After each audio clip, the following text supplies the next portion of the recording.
نہ جانے یہ لوگ اتنے مشکل پسند کیوں ہوتے ہیں، اس نے انگریز سے پوچھا تاکہ اس کو صرف وہ لوگ سمجھ سکے جنہیں اس کی ضرورت ہو۔ انگریز نے جواب دیا، اگر ہر شخص دھات کو سونے میں بدلنے کا فن سیکھ لے تو پھر سونے کی قدر و قیمت کسی عام دھات سے زیادہ نہیں رہے گی۔ جو لوگ ثابت قدمی اور لگن سے اس کی تلاش کرتے ہیں تو صرف وہ لوگ کار عظیم حاصل کرنے میں کامیاب رہتے ہیں، اور میں بھی اسی مقصد کے لیے صحرا کے بیچوں بیچ موجود ہوں۔ میں یہاں ایک کیمیا گھر کی تلاش میں آیا ہوں جو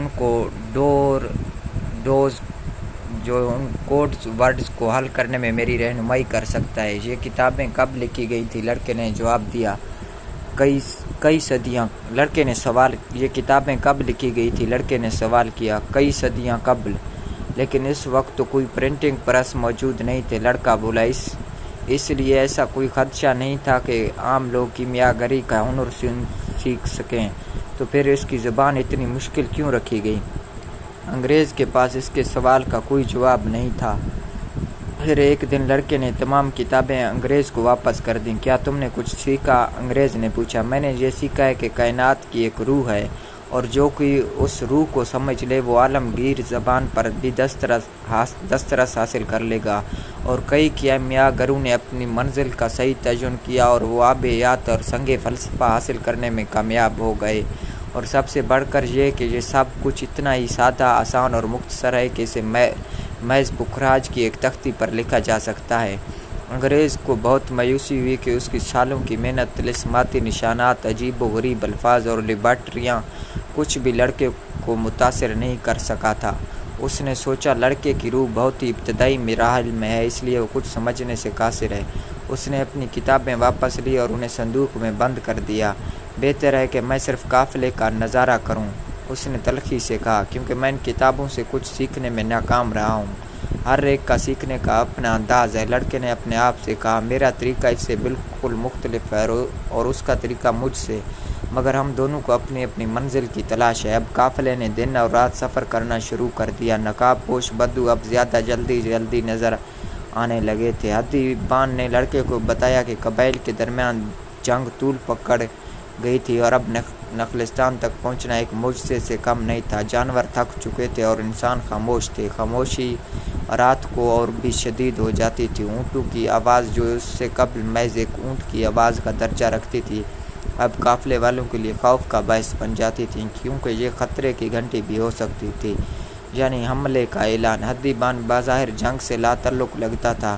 ایک رات جب وہ دونوں کھجوریں کھا رہے تھے تو ادیبان بولا، میں زندہ ہوں۔ جب میں کھانا کھا رہا ہوتا ہوں تو صرف کھانے کے بارے میں سوچتا ہوں، اور جب سفر کر رہا ہوتا ہوں تو صرف سفر کے بارے میں سوچتا ہوں۔ اگر مجھے لڑنا پڑ گیا تو میرے لیے آج کے دن مرنا بھی ایسا ہی ہوگا جیسے کسی اور روز۔ نہ تو مجھے اپنے ماضی سے کوئی سروکار ہے اور نہ مستقبل سے۔ مجھے فکر ہے تو صرف اپنے حال کی۔ اگر انسان صرف اپنے حال پر توجہ دے تو انسان بہت خوش رہ سکتا ہے۔ پھر اسے صحرا میں بھی زندگی نظر آتی ہے، اسے آسمان میں ستارے نظر آتے ہیں، اور قبائل کے درمیان لڑائی کوئی خوفناک عمل محسوس ہونے کی بجائے انسانی جبلت کا ایک عام عمل لگتی ہے۔ زندگی ایک جشن بن جاتی ہے، کیونکہ زندگی صرف لمحہ موجود کا ہی تو نام ہے۔ 2 رات بعد لڑکا اپنا بستر درست کر رہا تھا تو اس کی نظر اس ستارے پر پڑی جس کو دیکھ کر قافلہ اپنی سمت کا اندازہ کرتا تھا۔ اسے ایسے لگا جیسے افق نیچے اتر آیا ہو، کیونکہ اب اسے صحرا میں بھی ستارے نظر آنے لگے تھے۔ یہ نخلستان ہے، ادیبان بولا۔ تو پھر ہم ابھی وہاں کیوں نہیں جاتے؟ لڑکے نے پوچھا۔ کیونکہ ہمیں آرام کرنا ہے۔ سورج طلوع ہونے کے ساتھ ہی لڑکا بھی نیند سے جاگ گیا۔ اس کے سامنے جہاں رات کو ستارے نظر آتے تھے وہاں کھجور کے درختوں کا نہ ختم ہونے والا سلسلہ تا حد نگاہ پھیلا ہوا تھا۔ ہم بالآخر پہنچ ہی گئے، انگریز بولا، لیکن لڑکا خاموش تھا۔ وہ صحرا کی خاموشی کا عادی ہو چکا تھا اور اس کے لیے محض درختوں کا نظارہ ہی کافی تھا۔ اس کا سفر ابھی بہت طویل تھا اور کسی دن یہ صبح صرف ماضی کا حصہ ہوگی، لیکن آج یہ لمحہ موجود تھا، ایک جشن، جیسے کہ ادیبان نے کہا تھا، اور وہ اس لمحہ موجود میں جینا چاہتا تھا، ماضی کی پشیمانی اور مستقبل کی فکر بھلا کر۔ اگرچہ ایک دن کھجور کے درختوں کا منظر محض ایک یاد ہوگا، مگر اس وقت یہ علامت ہے پانی کی راحت افزا سایہ اور جنگ سے پناہ کی۔ وقت زکند لگا کر دوڑتا ہے، ایسا ہی قافلہ بھی کرتے ہیں۔ کیمیا گر نے سوچا۔ وہ سینکڑوں انسانوں اور جانوروں کے قافلے کو نخلستان میں داخل ہوتا دیکھ رہا تھا۔ لوگ آنے والوں کو چیخ چیخ کر خوش آمدید کہہ رہے تھے۔ دھول کے بادل نے سورج کو ڈھانپ لیا تھا اور بچے نئے آنے والوں کو دیکھ کر خوش ہو رہے تھے۔ کیمیا گر نے دیکھ لیا کہ قبیلے کا سردار قافلے کے سردار سے گلے مل رہا تھا اور اسے سفر کے حالات پوچھ رہا تھا۔ یہ سب کچھ کیمیا گر کے لیے کچھ معنی نہیں رکھتا تھا۔ اس نے اس سے قبل بھی کئی قافلوں کو آتے جاتے دیکھا تھا، مگر صحرا ہمیشہ سے ایسا ہی تھا۔ صحرا کی ریت پر شہنشاہ بھی گزرے تھے اور گدھا بھی۔ صحرائی ٹیلے ہوا کی طاقت سے اپنی جگہ ضرور بدلتے تھے، مگر یہ ریت ویسی کی ویسی ہی تھی جیسے وہ اپنے بچپن سے دیکھتا آیا تھا۔ کئی ہفتے کی تھکا دینے والے سفر اور صحرا کی یکسانیت کے بعد نخلستان کا سبزہ دیکھ کر اہل قافلہ کے چہروں پر کھلنے والی رونق اسے ہمیشہ طمانینت بخشتی تھی۔ شاید خدا نے صحرا اس لیے بنایا تھا کہ لوگ کھجور کے درخت کی قدر کریں، کیمیا گر نے سوچا۔ اسے معلوم تھا کہ اس قافلے میں ایک ایسا انسان بھی تھا جس کو اس نے کچھ راز سکھانے تھے۔ اس نے اس انسان کو کبھی نہیں دیکھا تھا، مگر اس کی تجربہ کار نگاہیں یقیناً اس انسان کو فوراً پہچان لے گی۔ اسے یقین تھا کہ وہ بھی اتنا ہی قابل ہوگا جیسا کہ اس سے قبل اس کے شاگرد تھے۔ لڑکے کو اپنے آنکھوں پر یقین نہیں آ رہا تھا۔ نخلستان جیسا کہ کبھی اس نے جغرافیہ کی ایک کتاب میں دیکھا تھا محض کھجور کے چند درختوں پر مشتمل نہیں تھا، بلکہ سپین کے کسی بھی قصبے سے زیادہ وسیع تھا۔ نخلستان میں 300 کنویں، 50,000 کھجور کے درخت اور بے شمار خیمے تھے۔ یہ تو کوئی الف لیلا کی کہانیوں کا منظر لگتا ہے۔ برطانوی جو کیمیا گر سے ملنے کے لیے بے قرار تھا بولا۔ وہ دونوں بچوں میں گرے ہوئے تھے جو اشتیاق سے نئے آنے والے جانوروں اور لوگوں کو دیکھ رہے تھے۔ مرد جاننا چاہتے تھے کہ قافلے والوں نے جنگ کا کوئی منظر دیکھا تھا یا نہیں، جبکہ عورتیں کپڑوں اور زیورات اور قیمتی پتھروں کی خریداری میں دلچسپی رکھتی تھیں۔ صحرا کا سکوت اب محض ماضی کی ایک یاد تھا۔ چاروں طرف لوگوں کی آوازیں تھیں جو خوشی سے ہنس رہے تھے اور کچھ چیخ رہے تھے۔ ایسا لگتا تھا جیسے وہ لوگ کسی روحانی دنیا سے یکدم زمین پر آ گئے ہوں۔ صحرا میں سفر کے دوران وہ لوگ بہت احتیاط برت رہے تھے۔ اب حدیبان نے بتایا کہ نخلستان ایک غیر متنازع علاقہ سمجھا جاتا ہے کیونکہ اس کی آبادی کی اکثریت بچوں اور عورتوں پر مشتمل ہوتی ہے۔ نخلستان پورے صحرا میں موجود تھے، مگر قبائل صرف صحرا میں لڑائی لڑتے تھے اور نخلستان کو پناہ گاہ کا درجہ حاصل تھا۔ کافی مشکل کے بعد قافلے کا سردار پورے قافلے کو جمع کرنے میں کامیاب ہو سکا۔ وہ قافلے والے کو کچھ ہدایات دینا چاہتا تھا۔ قافلے کو نخلستان میں اس وقت تک رہنا تھا جب تک قبائل کی جنگ اختتام کو نہ پہنچ جائے۔ کیونکہ وہ لوگ مہمان تھے، اس لیے انہیں نخلستان میں سب سے اچھی جگہ دی گئی اور یہی مہمان نوازی کی روایت تھی۔ سردار نے اپنے محافظوں سمیت تمام لوگوں سے کہا وہ ہتھیار جمع کرا دیں، کیونکہ دستور کے مطابق نخلستان میں ہتھیار اٹھانا منع تھا۔ لڑکے کو اس وقت حیرت ہوئی جب انگریز نے اپنے صندوق سے سونے کا پانی چڑھا ریوالور نکالا اور سردار کے متعین کردہ آدمی کو دے دیا۔ تم ریوالور کس لیے اپنے پاس رکھتے ہو؟ لڑکے نے سوال کیا۔ اس طرح مجھے لوگوں پر اعتماد رہتا ہے، انگریز نے جواب دیا۔ لڑکے کو فوراً اپنے خزانے کا خیال آیا۔ جوں وہ اپنے خواب کی تعبیر کے نزدیک ہو رہا تھا اتنی مشکلیں بڑھتی جا رہی تھی۔ ایسا لگتا تھا کہ جیسے بوڑھے بادشاہ نے کہا تھا کہ آغاز کی قسمت جیسا کہ بوڑھے بادشاہ نے کہا تھا کام نہیں کر رہی تھی۔ اپنے خواب کی تعبیر کی تلاش میں اسے مسلسل صبر اور ثابت قدمی کے امتحان سے گزرنا پڑ رہا تھا، اس لیے وہ بے صبری کا مظاہرہ نہیں کرنا چاہتا تھا۔ اگر وہ جذبات میں آگے بڑھتا تو ممکن تھا کہ وہ ان نشانات اور علامات کو نہ سمجھ سکتا جو خدا نے اس کے راستے میں رکھ چھوڑے تھے۔ خدا نے انہیں میرے راستے میں رکھ دیا ہے۔ اسے اپنی سوچ پر حیرت ہوئی۔ اسے قبل وہ انہیں دنیا کی چیز سمجھتا تھا، جیسا کہ غذا اور نیند یا پھر محبت یا روزگار کی تلاش۔ اس سے قبل اسے یہ خیال ہی نہ آیا کہ خدا نے اس کی زبان میں اسے ہدایات دی تھی کہ اسے کیا کرنا چاہیے۔ بے صبری مت کرو، اس نے اپنے آپ سے کہا۔ جیسا کہ ادیبان نے کہا تھا، جب کھانے کا وقت ہو تو صرف کھانے پر دھیان دو اور جب سفر کا وقت ہو صرف سفر کے بارے میں سوچو۔ پہلے روز تقریباً تمام لوگ سو کر تھکن اتارتے رہے بشمول انگریز کے۔ لڑکے کو اپنے دوست سے دور جگہ ملی تھی جہاں وہ اپنی عمر کے 5 اور لڑکوں کے ساتھ رہ رہا تھا۔ یہ سب لوگ صحرا کے باسی تھے اور انہیں لڑکے کی داستانیں بہت دلچسپ لگی تھی۔ لڑکا انہیں اپنی زندگی اور کرسٹل کی دکان میں حاصل ہونے والے تجربات کے بارے میں بتا رہا تھا۔ اس دوران انگریز اس کے خیمے میں داخل ہوا۔ وہ صبح سے میں صبح سے تمہیں تلاش کر رہا ہوں، اس نے لڑکے کو خیمے سے باہر لے جاتے ہوئے کہا۔ مجھے کیمیا گر کو تلاش کرنے میں تمہاری مدد درکار ہے۔ پہلے تو وہ دونوں خود ہی کیمیا گر کو تلاش کرتے رہے۔ ان کا خیال تھا کہ کیمیا گر کا طرز رہائش نخلستان کے باقی باسیوں سے بالکل مختلف ہوگا اور اس کے خیمے میں ایک بھٹی مسلسل روشن ہوگی۔ انہوں نے ہر اس جگہ تلاش کیا جہاں ان کے خیال میں کیمیا گر ہو سکتا تھا، لیکن نخلستان ان کے اندازے سے کہیں زیادہ وسیع تھا۔ ہم نے پورا دن ضائع کر دیا، انگریز بولا۔ شاید ہمیں کسی سے اس کے بارے میں پوچھ لینا چاہیے تھا، لڑکے نے تجویز دی۔ انگریز باقی لوگوں پر اپنے یہاں آنے کا اصل مقصد ظاہر نہیں کرنا چاہتا تھا۔ بالآخر وہ اس بات پر راضی ہو گیا۔ لڑکا کیونکہ اس سے بہتر عربی بول سکتا تھا، اس لیے انگریز کا خیال تھا کہ وہ لوگوں سے کیمیا گر کے بارے میں معلوم کرے۔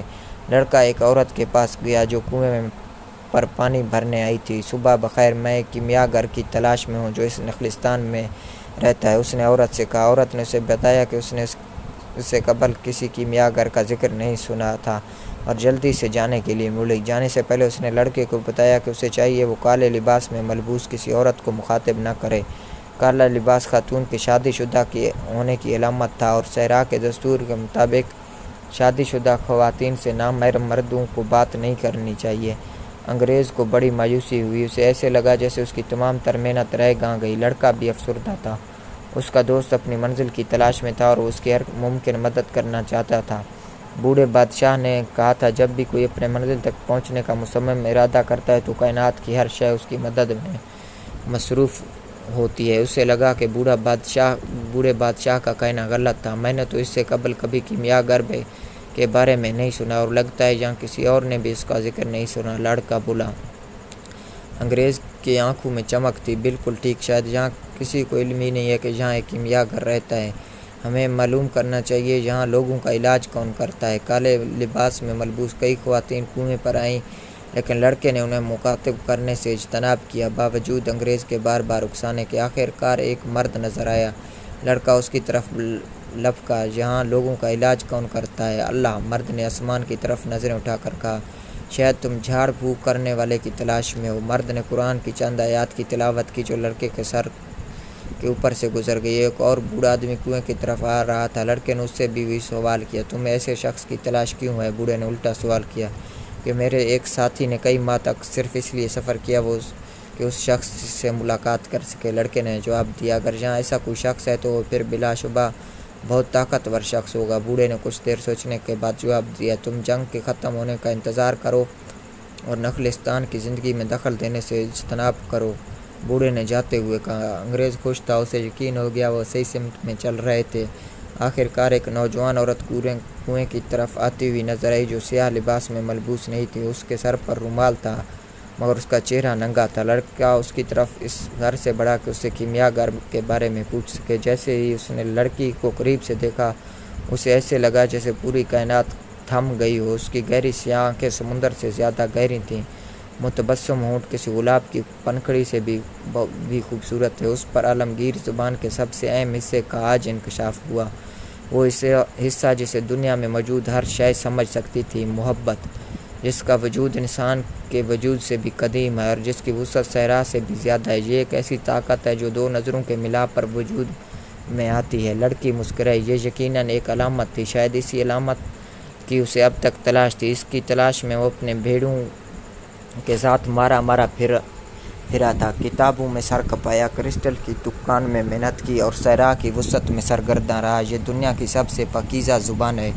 جسے کسی بھی وضاحت کی ضرورت نہیں، جس طرح کائنات کسی بھی وضاحت سے بے نیاز ہے۔ لڑکے کو ایسا محسوس ہوا جیسے وہ دنیا میں موجود واحد خاتون کے ساتھ ہے اور اسے لگا کہ بغیر کوئی لفظ بولے لڑکی نے اس کے احساسات کو محسوس کر لیا تھا۔ اس کے نزدیک اس حقیقت کا وجود دنیا کی کسی اور حقیقت سے زیادہ تھا۔ اس کے نزدیک صرف یہی ایک حقیقت تھی اور باقی سب فریب۔ اس کے والدین نے اسے کہا تھا کہ کسی کو زندگی کا ساتھی بنانے سے پہلے اس کے ساتھ محبت ہونا ضروری ہے، لیکن ہو سکتا ہے جن لوگوں کو ایسا محسوس ہوتا ہو وہ عالمگیر زبان سے یکسر نابلد ہوں، کیونکہ اگر انسان کو یہ زبان آتی ہو تو اسے معلوم ہوتا ہے کہ کوئی اس کا دنیا کے کسی گوشے میں منتظر ہے، چاہے وہ صحرا کے بیچوں بیچ ہو یا پھر کسی پرہجوم شہر میں۔ اور جب اس طرح کے دو انسان ملتے ہیں اور ان کی آنکھیں آپس میں ٹکراتی ہیں تو ماضی اور مستقبل یکدم معدوم ہو جاتے ہیں۔ صرف ایک حقیقت باقی رہ جاتی ہے کہ سب کچھ کسی ایک ذات کا تخلیق کرتا ہے۔ اس نے ہی محبت کو وجود بخشا ہے اور روح کو معرض وجود میں لایا ہے۔ محبت کے بغیر کسی کے بھی خواب اس کے لیے بے معنی ہوتے ہیں۔ مکتوب، لڑکے نے سوچا، اس سے پوچھو۔ انگریز نے اسے جھنجھوڑا۔ وہ لڑکی کے قریب گیا تو وہ مسکرا دی۔ لڑکے نے بھی مسکراہٹ کا جواب مسکراہٹ سے دیا۔ تمہارا نام کیا ہے؟ اس نے پوچھا۔ فاطمہ، لڑکی نے نظریں چراتے ہوئے جواب دیا۔ اس طرح کے نام تو میرے ملک میں بھی خواتین کو ہوتے ہیں۔ یہ نام ہمارے پیغمبر کی بیٹی کا تھا، فاطمہ نے جواب دیا۔ یہ نام مسلمان فاتحین کے ساتھ دنیا کے ہر خطے میں پھیل گیا۔ فاتحین کے ذکر پر لڑکی کی خوبصورت آنکھوں میں فخر کے احساسات نظر آئے۔ انگریز کے دوبارہ ٹھونکا دینے پر اس نے لڑکی سے وہی سوال کیا جو اس سے قبل وہ 2 مردوں اور 1 عورت سے پوچھ چکا تھا۔ یہ وہی شخص ہے جسے دنیا کے بہت سارے رازوں سے آگاہی حاصل ہے اور صحرا کے جن بھی اس کے تابع ہیں، لڑکی نے جواب دیا۔ اس نے جنوب کی سمت اشارہ کرتے ہوئے بتایا کہ وہ عجیب غریب انسان ادھر رہتا ہے۔ پھر اس نے اپنا برتن پانی سے بھرا اور واپس چلی گئی۔ لڑکے نے واپس گھوم کر دیکھا تو انگریز بھی غائب تھا۔ لڑکا کنویں کی منڈیر پر بیٹھ گیا۔ وہ سوچنے لگا کہ ایک دن طرفہ میں لیوانتر اس تک اس لڑکی کی مہک لے کر آئی تھی اور وہ اس لڑکی سے اس وقت سے محبت کرتا ہے جب اس کا وجود بھی نہیں تھا۔ اسے لگا کہ اس کی یہ محبت اسے اس قابل بنا دے گی کہ وہ دنیا کے ہر خزانے کو ڈھونڈ نکالے گا۔ اگلے دن لڑکا دوشیزہ سے ملنے کی امید میں کنویں پر آیا۔ اسے حیرت ہوئی کہ انگریز اس سے پہلے ہی وہاں موجود تھا اور صحرا کی طرف دیکھ رہا تھا۔ میں کل شام تک اس کا انتظار کرتا رہا، انگریز نے بتایا۔ وہ پہلے ستارے کی روشنی کے ساتھ ہی ظاہر ہوا تھا۔ میں نے اسے اپنے مقصد سے آگاہ کیا۔ اس نے مجھ سے پوچھا کہ کبھی میں نے دھات کے سونے میں بدلنے میں کامیابی حاصل کی؟ میں نے اسے بتایا، میں اسی مقصد کے لیے ہی تو یہاں آیا ہوں۔ اس نے مجھے کہا، جاؤ اور کوشش کرو۔ لڑکا خاموش رہا۔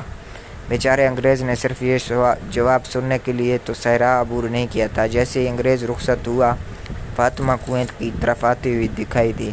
میں تمہیں صرف ایک بات بتانے آیا ہوں کہ میں تم سے شادی کرنا چاہتی ہوں۔ لڑکی کے ہاتھ سے پانی کا برتن گر گیا۔ پانی میں اتنی طاقت نہیں تھی کہ ریت کا زور توڑ کر بہہ سکے۔ میں روزانہ اس جگہ تمہارا انتظار کروں گا۔ میں نے یہ صحرا ایک خزانے کی تلاش میں عبور کیا تب مجھے یہ جگہ ایک آفت لگتی تھی، مگر اب یہ میرے لیے رحمت ہے کیونکہ اس کی وجہ سے میری تم سے ملاقات ہوئی ہے۔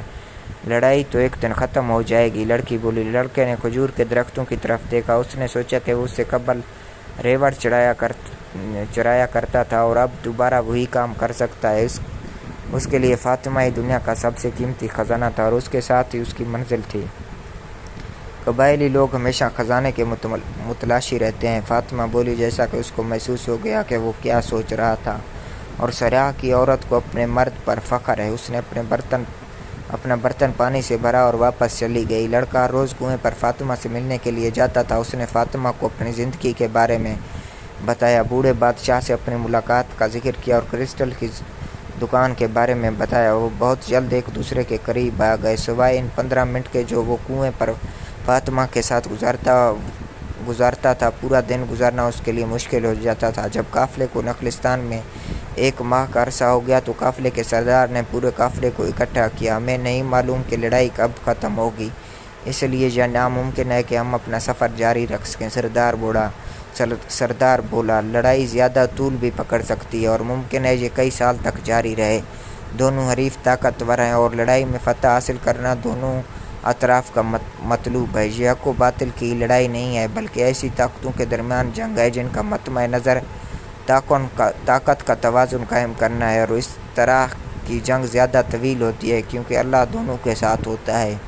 تمام لوگ واپس اپنے اپنے خیمے میں چلے گئے اور لڑکا فاطمہ سے ملنے۔ اس دن تم نے مجھے کہا تھا کہ تم مجھ سے محبت کرتے ہو، فاطمہ نے سوال کیا، اور پھر تم نے مجھے کائنات کی روح اور عالمگیر زبان کے بارے میں بھی بتایا تھا۔ شاید اسی لیے میں بھی محسوس کرتی ہوں کہ میں تمہارے وجود کا ایک حصہ ہوں۔ لڑکا ایک سوئی سے اس کی بات سن رہا تھا۔ لڑکی کی آواز اس کے لیے اس نغمگی سی سے بھی خوبصورت تھی جو ہوا کے چلنے کی وجہ سے کھجور کے پتوں سے پیدا ہو رہی تھی۔ میں شاید اس نخلستان میں ہمیشہ سے تمہاری منتظر بھی تھی۔ لڑکی نے اپنی بات جاری رکھی، میں نے اپنی روایات کو پشت ڈال دیا اور یہ بھی بھول گئی کہ صحرا کی خواتین سے کس رویے کی امید کی جاتی ہے؟ بچپن سے مجھے امید تھی کہ اس صحرا کی وسعتوں سے میرے خوابوں کا شہزادہ ایک دن آئے گا اور وہ تم ہو۔ لڑکے کا دل چاہا کہ وہ بے اختیار فاطمہ کا ہاتھ تھام لے، لیکن اس کے دونوں ہاتھ پانی کے برتن کے گرد لپٹے ہوئے تھے۔ تم نے مجھے اپنے خواب، بوڑھے بادشاہ اور خزانے کے بارے میں بھی بتایا۔ لڑکی بات جاری تھی، اور پھر تم نے مجھے نشانیوں کے بارے میں بتایا۔ اب مجھے کسی بات کی فکر نہیں ہے، کیونکہ مجھے معلوم ہے کہ یہی نشانیاں تمہیں میرے پاس لائی ہیں، اور میں تمہارے خواب کا حصہ ہوں اور میں ہی تمہاری منزل ہوں۔ اس لیے میری خواہش ہے کہ تم اپنے خزانے کی تلاش جاری رکھو۔ اگر تم لڑائی کے ختم ہونے کا انتظار کرنا چاہتے ہو تو ضرور یہاں رہو۔ ہوا ریت کے ٹیلوں کو جگہ بدلنے پر تو مجبور کر سکتی ہے، لیکن صحرا کو نہیں بدل سکتی۔ صحرا ہمیشہ سے صحرا ہی ہے اور یہ ہمیشہ ایسا ہی رہے گا۔ مکتوب: اگر میں واقعی تمہارے خواب کا حصہ ہوں تو مجھے یقین ہے کہ ایک دن تم میرے پاس واپس لوٹ آؤ گے۔ لڑکا اس دن بہت اداس تھا۔ اسے رہ رہ کر ان تمام گڈریوں کا خیال آ رہا تھا جنہوں نے اپنے گھر بسا لیے تھے۔ انہیں اپنی شریک حیات کو یہ باور کرانے میں انتہائی مشکل ہوئی تھی کہ ویرانے میں جانا ان کے لیے کتنا ضروری تھا۔ محبت کا تقاضا تھا کہ وہ اپنی محبت کے ساتھ رہے۔ اس نے اگلے دن فاطمہ کو بتایا، یہ صحرا گواہ ہے کہ ہمارے مرد ہمیشہ اس کو اپنے قدموں تلے رونتے رہے ہیں اور وہ کبھی بھی واپس نہیں آتے، اور ہم خواتین اس چیز کے عادی ہیں۔ جو واپس نہیں آتے وہ بادلوں کا حصہ بن جاتے ہیں جو کڑکتی دھوپ میں سایہ فراہم کرتے ہیں، یا اس پانی میں شامل ہو جاتے ہیں جو بنجر زمین کو سیراب کرتا ہے۔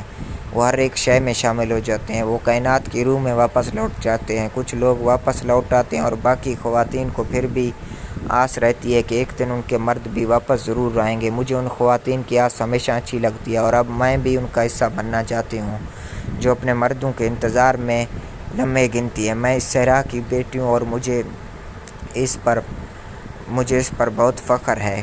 میری خواہش ہے کہ میرا خاوند اس طرح آزاد ہو جیسے یہ ہوا، اور کبھی ایسا موقع آیا تو میں بھی یہ قبول کر لوں گی کہ وہ بھی اس کائنات کی ہر شے میں شامل ہو جائے۔ لڑکا انگریز کی تلاش میں تھا، وہ اسے فاطمہ کے بارے میں بتانا چاہتا تھا۔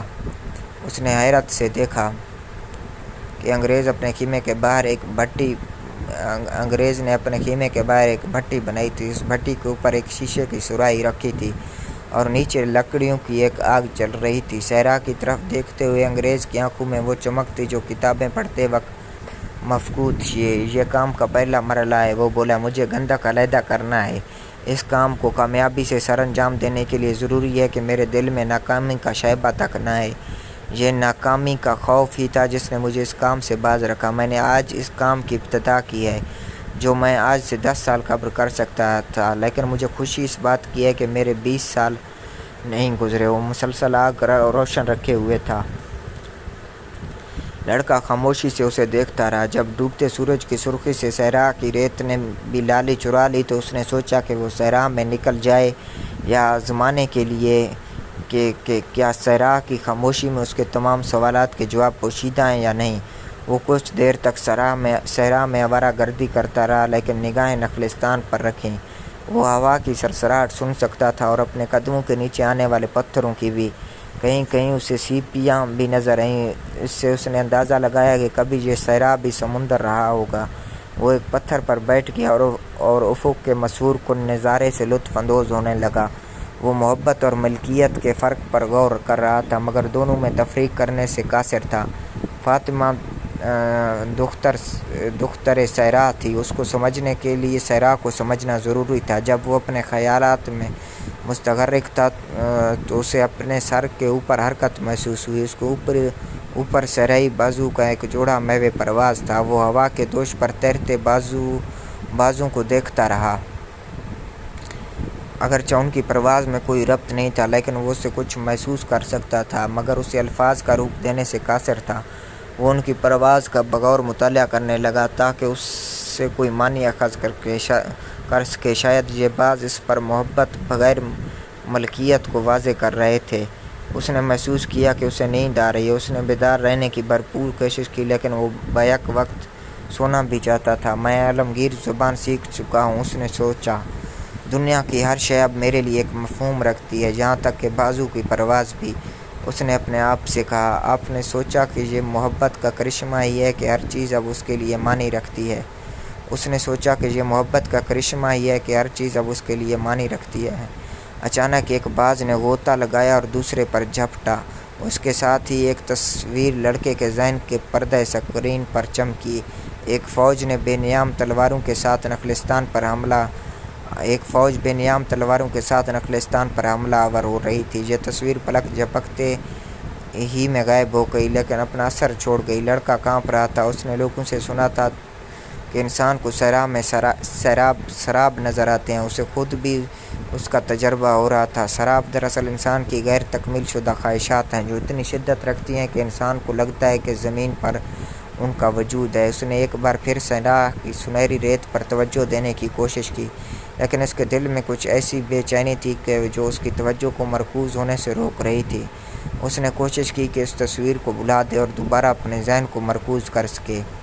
ہمیشہ نشانیوں کی رہنمائی میں اپنا راستہ تلاش کرو، بوڑھے بادشاہ کے الفاظ اس کے کانوں میں گونجے۔ لڑکے نے تصویر میں نظر آنے والے واقعے کو دوبارہ یاد کیا اور محسوس کیا کہ یہ واقعہ حقیقت میں ظہور پذیر ہونے والا ہے۔ وہ اٹھا اور کھجور کے درختوں کی طرف چل پڑا۔ وہ ایک بار پھر اس نے محسوس کیا کہ ہر ایک چیز کی کئی زبانیں ہیں۔ اس دفعہ صحرا تو محفوظ تھا، لیکن نخلستان خطرے میں تھا۔ حدیبان کھجور کے درخت کے پاس بیٹھا غروب آفتاب کا نظارہ کر رہا تھا۔ اس نے لڑکے کو ٹیلے کی دوسری جانب سے آتے ہوئے دیکھا۔ نخلستان پر ایک فوج حملہ آور ہونے والی ہے، وہ حدیبان کو مخاطب کر کے بولا۔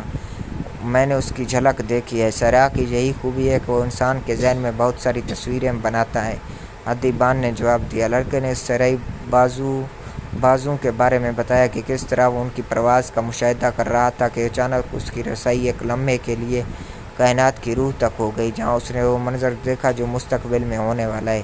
حدیبان فوراً لڑکے کی بات سمجھ گیا۔ اسے معلوم تھا کہ دنیا میں موجود ہر شے خدا کے حکم پر اس بات پر قادر تھی کہ مستقبل کو لوگوں پر ظاہر کر دے۔ کوئی اس کا تجربہ کسی کتاب کو پڑھ کر کر سکتا ہے، کوئی پتوں کو پلٹ کر، یا پھر ہاتھوں کی زبان پڑھ کر، یا پھر صرف پرندوں کا مشاہدہ کر کے۔ مشاہدے کا ذریعہ کوئی بھی ہو، اگر خدا کا حکم ہو تو انسان مستقبل کی جھلک دیکھ سکتا ہے۔ قبائلی لوگ مستقبل کا حال بتانے والوں سے مشورہ کرنے سے گریز کرتے ہیں۔ ان کا خیال ہے اگر انہیں اس بات کا علم ہو جائے کہ اس لڑائی میں ان کا انجام موت ہے تو پھر وہ لڑائی میں اپنا کردار ادا نہیں کر سکتے۔ وہ اس بات کو ترجیح دیتے ہیں کہ لڑائی میں اپنی بہادری کے جوہر دکھائیں، بغیر یہ جانے کہ لڑائی کا نتیجہ کیا ہوگا۔ مستقبل کا حال تو صرف اللہ ہی کو معلوم ہے، اور لوح محفوظ پر لکھا ہے، اور اس نے جو بھی لکھا ہے انسان کی فلاح اسی میں ہے، کیونکہ اللہ عادل ہے اور رحیم ہے۔ وہ انسان پر اپنی رحمت کا سایہ کیے ہوئے ہے۔ وہ انسان کی قسمت میں کچھ ایسا نہیں لکھ سکتا جو اس کے لیے نقصان دہ ہے۔ یہ تو انسان کے اپنے اعمال ہیں جن کی وجہ سے وہ اپنے آپ کو مصیبت سے دوچار کر لیتا ہے۔ اس لیے صحرائی لوگ صرف حال میں زندہ رہتے ہیں۔ حال اچانک ظاہر ہونے والے واقعات سے بھرا ہوا ہے، اور انہیں بہت سارے خطرات کے لیے ہمہ وقت تیار رہنا ہوتا ہے۔ دشمن کی تلوار کہاں تھی؟ اس نے گھوڑا کہاں باندھا تھا؟ اسے دشمن پر کیسے ضرب لگانی چاہیے کہ وہ خود زندہ رہ سکے؟ حدیبان چونکہ جنگجو نہیں تھا، اس لیے اس نے مستقبل کا حال بتانے والوں سے کئی مرتبہ مشورہ کیا تھا۔ ان میں سے کچھ تو سچ بتاتے تھے، جبکہ اکثر غلط۔ ایک دفعہ جب اس نے ایک طویل عمر جوتشی سے مشورہ کیا تو اس نے سوال کیا کہ وہ مستقبل کا حال جاننے میں اتنی دلچسپی کیوں رکھتا ہے۔ میں مستقبل کے بارے میں اس لیے جاننا چاہتا ہوں کہ میں مرد ہوں، حدیبان نے جواب دیا، اور مرد اپنی زندگیوں کی منصوبہ بندی اپنے مستقبل کو پیش نظر رکھ کر کرتے ہیں، اور اس لیے بھی کہ میں جن چیزوں کا ہونا اپنے لیے صحیح نہیں سمجھتا ان کو بدل سکوں، تب وہ تمہارے مستقبل کا حصہ نہیں ہوگی۔ جوتشی بولا، اگر تمہارے ساتھ کوئی حادثہ ہونے والا ہے اور تمہیں اس کی پیشگی خبر ہے تو وہ اپنے وقوع پذیر ہونے سے پہلے ہی تمہیں ایذا پہنچائے گی۔ جوتشی اس بات میں مہارت رکھتا تھا کہ ریت پر چھڑیاں پھینکتا اور ان کے گرنے کے انداز سے واقعات کے ظہور پذیر ہونے کی پیشگوئی کرتا۔ اس دن اس نے کوئی پیشین گوئی نہ کی۔ اس نے اپنی چھڑیوں کو کپڑے میں لپیٹا اور واپس اپنے تھیلے میں رکھ لیا۔ میری گزر اوقات لوگوں کے حالات کی پیشین گوئی کرنے پر ہے، جوتشی بولا۔ میں چھڑیوں کے استعمال میں مہارت رکھتا ہوں۔ مجھے معلوم ہے کس طرح ان کے استعمال سے میں اس جگہ کو دیکھ سکتا ہوں جہاں ہر چیز لکھی ہوئی ہے۔ میں تو یہ دیکھ سکتا ہوں کہ ماضی میں کیا ہوا ہے، لیکن میں مستقبل کے بارے میں صرف قیافہ شناسی کرتا ہوں۔ مستقبل کا حال تو صرف خدا کو معلوم ہے، اور یہ صرف اللہ ہی ہے کہ اگر چاہے تو اس کا محدود علم کسی انسان کو دے دے۔ میں مستقبل کے بارے میں قیافہ شناسی کرتے ہوئے نشانیوں کا سہارا لیتا ہوں جو حال میں موجود ہیں۔ راز صرف حال میں ہے، اگر تم حال پر توجہ دو تو تم اس کو بدل سکتے ہو، اس لیے جو اس کے بعد آئے گا وہ بہتر ہی ہوگا۔ اس لیے مستقبل کی فکر بھول جاؤ، ہر حال ہی میں اس اعتماد کے ساتھ زندہ رہو کہ اللہ کو اپنے بندوں سے بہت پیار ہے۔ وہ کیا حالات ہوں گے جب اللہ مجھ پر میرا مستقبل آشکار کر دے گا؟ ادیبان نے جوتشی سے پوچھا۔ جب وہ چاہے، اللہ صرف کبھی کبھار ایسا کرتا ہے، اور جب بھی وہ کسی انسان کو غیب کا علم دیتا ہے تو اس کی ایک ہی وجہ ہوتی ہے، وہ یہ کہ مستقبل کے بارے میں جو لکھا تھا اس مقصد سے لکھا تھا کہ تبدیل ہوگا۔ خدا نے لڑکے کو مستقبل کی ایک جھلک دکھا دی تھی۔ ادیبان نے سوچا، خدا نے اس لڑکے کو ایسا کیوں بنایا؟ جاؤ اور قبیلے کے سردار کو اس کی خبر دو۔ ادیبان نے لڑکے کو ہدایت کی۔ وہ لوگ میرا مذاق اڑائیں گے، لڑکے نے جواب دیا۔ وہ صحرا کے باسی ہیں اور صحرا کے باسی جانتے ہیں کہ نشانیوں کا کیا مطلب ہوتا ہے۔ تب تو وہ پہلے سے اس بارے میں جانتے ہوں گے کہ نخلستان پر حملہ ہونے والا ہے، لڑکے نے جواب دیا۔ انہیں شاید اس بات کی فکر اب تک نہیں ہے۔ انہیں یقین ہے کہ اللہ اگر ان تک کوئی خبر پہنچانا چاہتا ہے تو وہ انہیں اس کی اطلاع ضرور کسی کے ذریعے پہنچا دے گا۔ اس سے قبل بھی کئی دفعہ ایسا ہو چکا ہے، اور اس دفعہ وہ خبر پہنچانے والے تم ہو۔ لڑکے کو فاطمہ کا خیال آ گیا۔ اس نے فیصلہ کیا کہ وہ قبیلے کے سردار کو ضرور یہ خبر پہنچا دے گا۔ لڑکے کا سامنا محافظ سے ہوا جو نخلستان کے قلب میں نصب خیمے کے دروازے پر پہرا دے رہا تھا۔ میں سردار سے ملنا چاہتا ہوں، اس نے محافظ سے کہا۔ محافظ کوئی جواب دیے بغیر خیمے کے اندر چلا گیا اور کچھ دیر کے بعد سفید لباس میں ملبوس ایک نوجوان کے ساتھ باہر آیا۔ لڑکے نے اسے بتایا کہ اس نے کیا دیکھا تھا۔ نوجوان اسے انتظار کرنے کا کہہ کر دوبارہ خیمے کے اندر چلا گیا۔ رات پڑ چکی تھی اور کثیر تعداد میں تاجر اور جنگجو خیمے میں آ جا رہے تھے۔ ایک ایک کر کے آگ کے الاؤ بجھ رہے تھے اور تھوڑی دیر کے بعد نخلستان میں صحرا جیسی خاموشی چھا گئی۔ اس وقت لڑکے کے ذہن میں صرف فاطمہ کا خیال تھا۔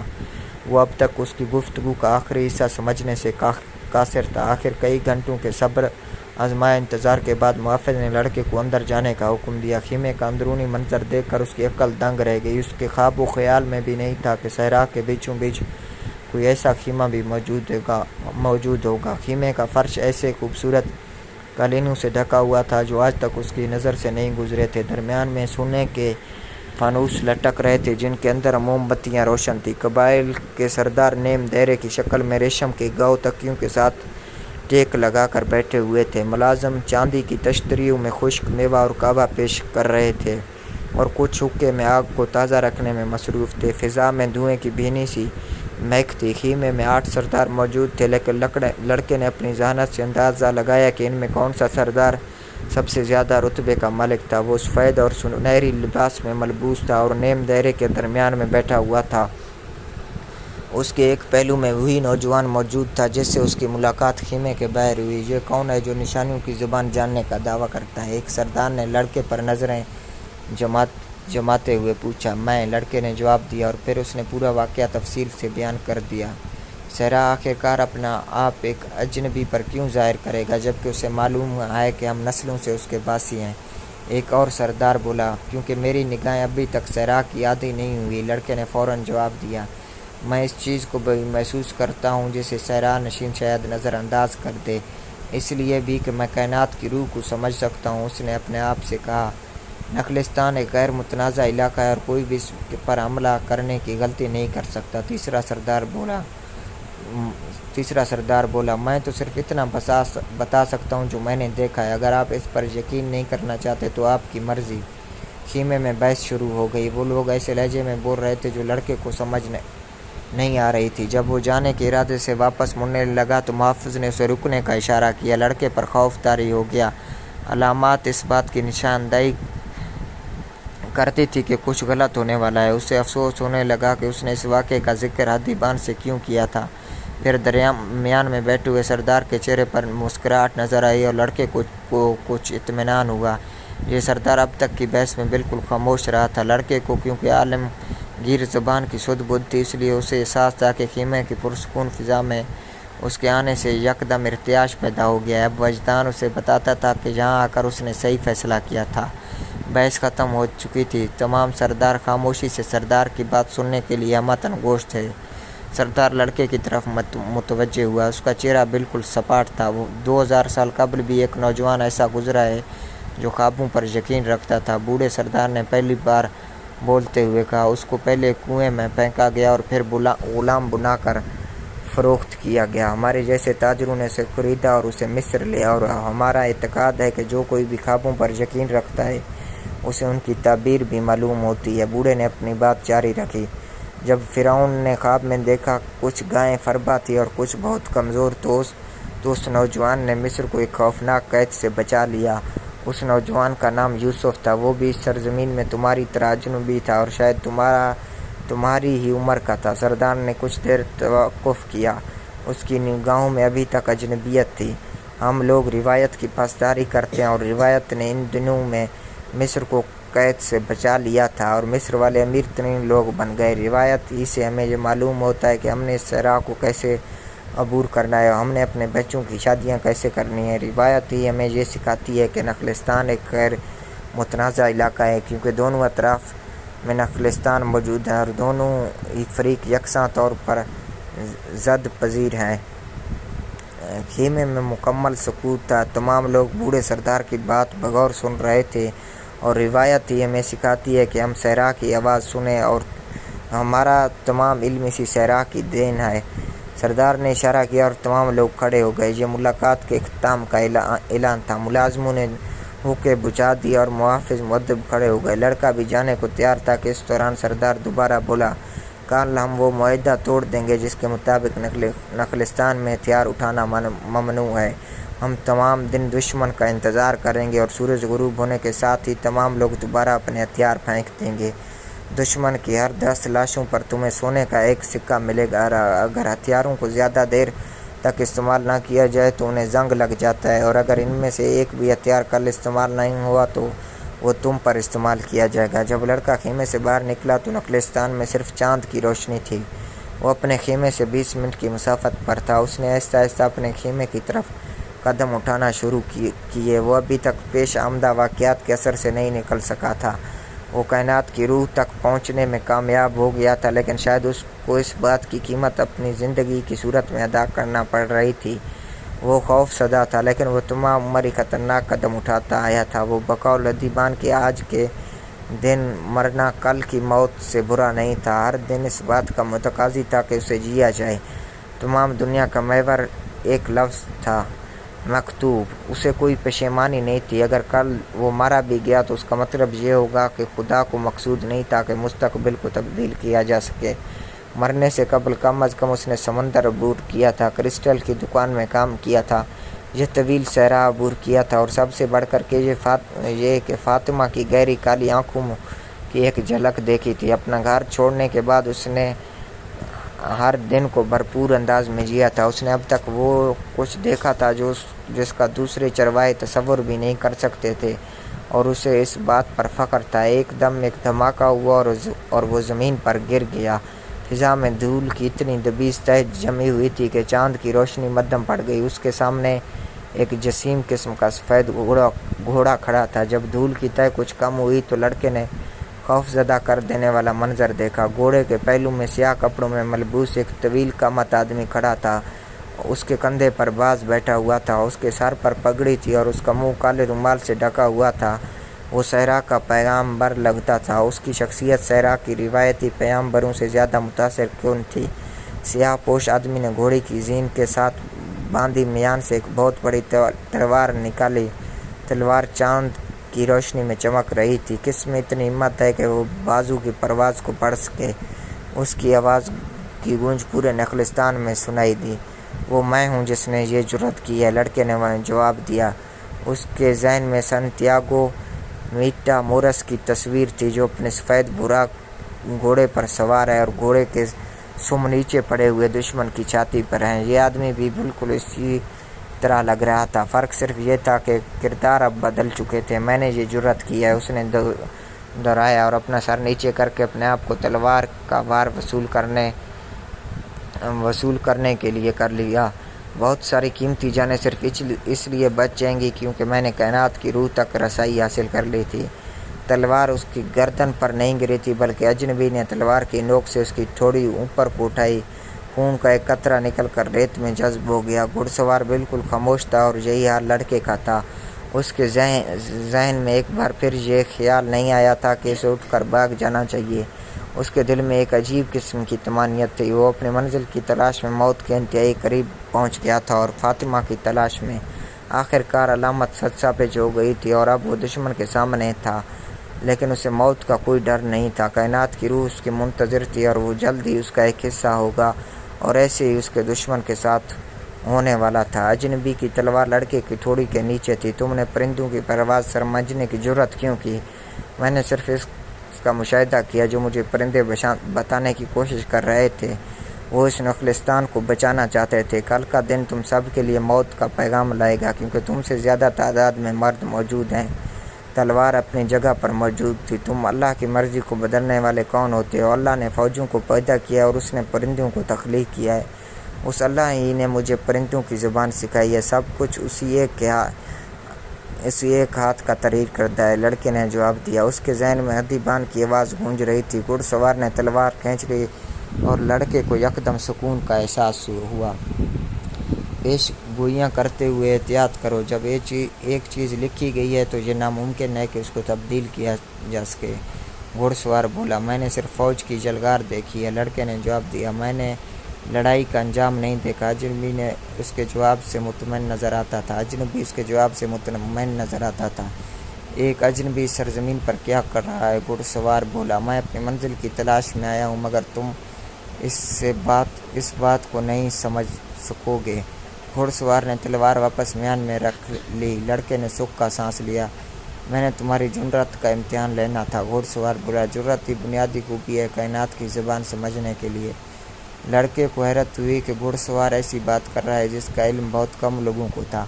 اتنا دور آنے کے بعد تم کبھی ہمت نہ ہارنا۔ اس نے بات جاری رکھی، صحرا سے پیار کرو لیکن اس پر اندھا اعتماد نہ کرنا کیونکہ صحرا ہمیشہ مردوں کا امتحان لیتا ہے۔ یہ ہر قدم پر چیلنج کرتا ہے اور جن کے قدم بہک جاتے ہیں انہیں ہلاک کر دیتا ہے۔ اگر جنگجو نخلستان پر حملہ آور ہوں اور شام تک تمہارا سر تمہاری گردن پر سلامت رہے تو مجھے تلاش کرنا۔ گھڑ سوار بولا۔ اس کے ہاتھ میں تلوار کی بجائے اب گھوڑا تھا۔ گھوڑے نے زکند بھری اور فضا میں دھول بکھر گئی۔ تم کہاں رہتے ہو؟ لڑکے نے سوال کیا۔ کوڑے والا ہاتھ جنوب کی طرف اٹھا۔ لڑکا سمجھ گیا اس کی ملاقات کیمیا گھر سے ہوئی ہے۔ اگلے دن 2000 مسلح افراد الفیوم میں پھیل چکے تھے۔ دوپہر سے قبل افق کے قریب 500 کے قریب قبائلی نمودار ہوئے جو لوگ شمال کی جانب سے نخلستان میں داخل ہوئے۔ بظاہر یہ دستہ پرامن نظر آتا تھا مگر تمام لوگوں نے کپڑوں میں ہتھیار چھپا رکھے تھے۔ جب وہ نخلستان کے قلب میں سفید خیمے کے پاس پہنچے تو یکدم انہوں نے اپنی تلواریں اور بندوقیں نکال لیں اور خیمے پر حملہ آور ہوئے، لیکن خیمہ خالی تھا۔ اہل نخلستان نے انہیں گھیرے میں لے لیا اور آدھے گھنٹے کے بعد ایک کے سوا تمام حملہ آور مردہ حالت میں نخلستان کی ریت پر پڑے ہوئے تھے۔ تمام بچوں کو نخلستان کی دوسری طرف کھجور کے درختوں کے پیچھے رکھا گیا تھا اور وہ کچھ بھی دیکھنے سے قاصر تھے۔ خواتین اپنے خیموں میں مردوں کی کامیابی کے لیے دعا گو تھے۔ سوائے ریت پر پڑی لاشوں کے ہر چیز معمول کے مطابق تھی۔ زندہ بچنے والا قبائلی اس دستے کا کمانڈر تھا۔ دوپہر کو اسے سرداروں کے سامنے پیش کیا گیا۔ جب اس سے پوچھا گیا انہوں نے روایت کو کیوں توڑا تو اس نے جواب دیا کہ اس کی فوج کئی روز سے فاقہ کشی کر رہی تھی اور انسان جانور پیاسے تھے۔ مجبوراً انہوں نے فیصلہ کیا کہ نخلستان پر قبضہ کریں گے تاکہ جنگ کو جاری رکھ سکیں۔ سردار بولا، اسے لوگوں کی ہلاکت کا افسوس ہے مگر روایت زیادہ مقدس تھی۔ اس نے حکم دیا کہ کمانڈر کو ذلت امیز موت دی جائے۔ گولی یا تلوار سے مرنے کی بجائے اسے ایک درخت کے ساتھ لٹکا دیا گیا۔ بوڑھے سردار نے لڑکے کو بلایا اور اسے 50 سونے کے سکے دیے اور اس کے سامنے یوسف علیہ السلام کی کہانی دہرائی اور اسے نخلستان کا مشیر مقرر کر دیا۔ جب سورج غروب ہو چکا تو لڑکے نے جنوب کی جانب چلنا شروع کیا۔ کچھ فاصلے پر اسے ایک اکیلا خیمہ نظر آیا۔ قریب سے گزرنے والے لوگوں نے اسے منع کیا کہ یہ جگہ شہرزادہ تھی اور وہاں جنوں کا بسیرا تھا، لیکن لڑکے پر ان کی باتوں کا کوئی اثر نہیں ہوا اور وہ کسی کا انتظار کرنے لگا۔ جب چاند کافی اوپر کو آ چکا تو اسے کیمیاگر ایک جانب سے آتا دکھائی دیا۔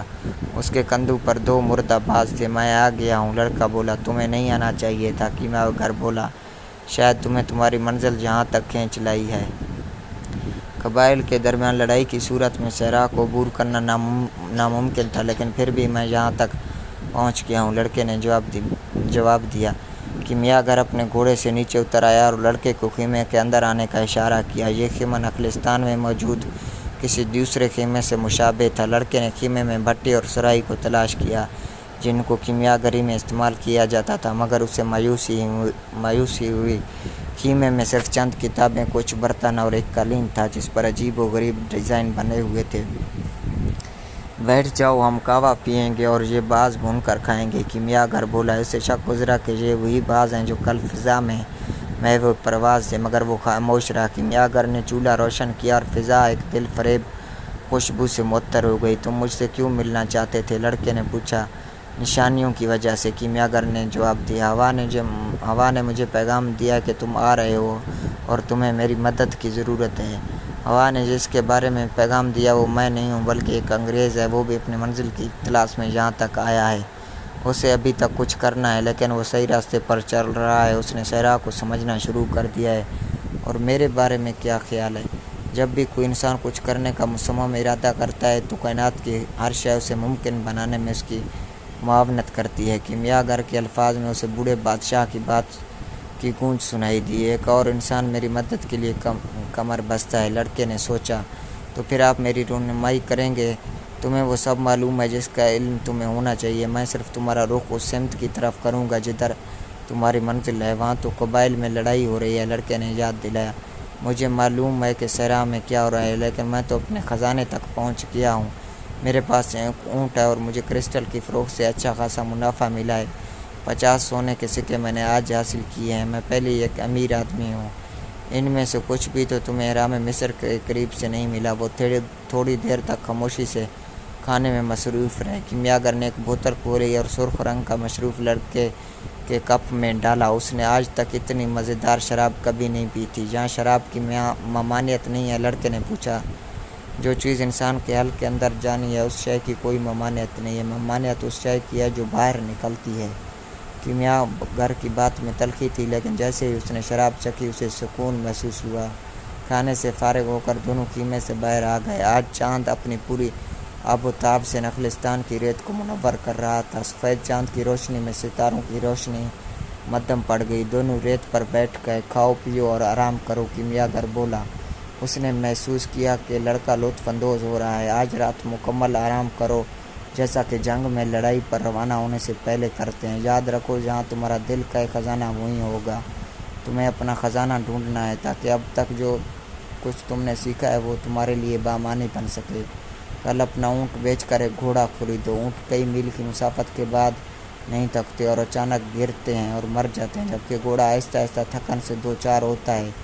اس لیے تمہیں معلوم ہو جاتا ہے کہ اس سے کتنا کام لینا ہے اور کب اسے آرام کی ضرورت ہے۔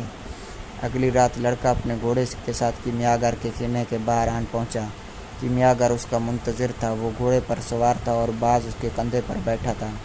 مجھے بتاؤ کہ صحرا میں زندگی کس جانب ہے؟ جو لوگ یہ جاننے کی اہلیت رکھتے ہیں صرف وہی خزانہ تلاش کر سکتے ہیں، کیمیاگر لڑکے سے مخاطب ہوا۔ دونوں چاند کی روشنی میں ایک جانب روانہ ہوئے۔ مجھے نہیں یقین کہ میں صحرا میں زندگی کے آثار ڈھونڈنے میں کامیاب ہو جاؤں گا، لڑکا سوچ میں گم تھا۔ مجھے ابھی صحرا کے بارے میں اتنا علم نہیں ہے۔ اس نے کیمیاگر کو بتانے کا ارادہ کیا، لیکن اس پر کیمیاگر کا رعب طاری تھا۔ وہ دونوں ایک پتھریلی جگہ پر پہنچ گئے جہاں لڑکے نے دونوں بازوؤں کو محو پرواز دیکھا تھا، مگر اس وقت وہاں مکمل سکوت تھا۔ مجھے نہیں معلوم کہ صحرا میں زندگی کی تلاش کیسے کی جاتی ہے۔ میں جانتا ہوں کہ یہاں زندگی موجود ہے، لیکن میں لا علم ہوں کہ صحرا میں اس کی تلاش کس طرف رخ کروں۔ لڑکے نے کیمیاگر کو مخاطب کیا۔ زندگی کو کھینچتی ہے، کیمیاگر نے جواب دیا، لڑکے کو جیسے سب کچھ سمجھ آ گیا ہو۔ اس نے اپنے گھوڑے کی لگامیں ڈھیلی کی اور گھوڑے نے پتھریلی زمین اور ریت کی طرف زکند لگائی۔ کیمیاگر نصف گھٹنے تک لڑکے کے گھنٹے تک گھوڑے کا پیچھا کرتا رہا۔ اب کھجور کے درخت ان کی نظروں سے اوجھل ہو گئے تھے اور صرف چاند تھا جو اپنی پوری روشنی صحرا